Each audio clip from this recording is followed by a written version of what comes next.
Yuvayotgan gelingizga tuz aralashtiring. Natijasini ko'rib lol qolasiz. Tuz, suv. Turklar hammasi shunday qiladi. Qarang, katta qoshiq bilan 3 yemak qoshiqi. 3 osh qoshiq. Tuz, suv. 1 stakan suv. Endi buni yaxshilab aralashtiring.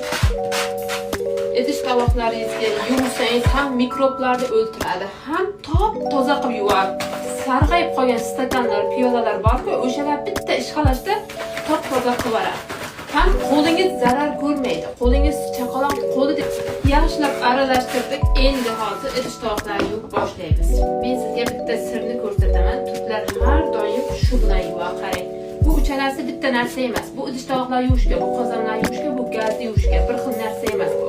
Bundan ozgina ishlatsangiz ham ko'pirib ketadi va qo'llaringizga zarar bermaydi. Qarang. Bu bilan hozir gazlar yuvdim. Mana bu bilan kunlik ishlatishga. Idish tovoqlar yuvdim, choyniklar yuvdim. Bu bilan tovalar orqasini yuvdim. Qattiq bu. Bu foydali bilgini hamma tanishlaringizga yuborib qo'ying.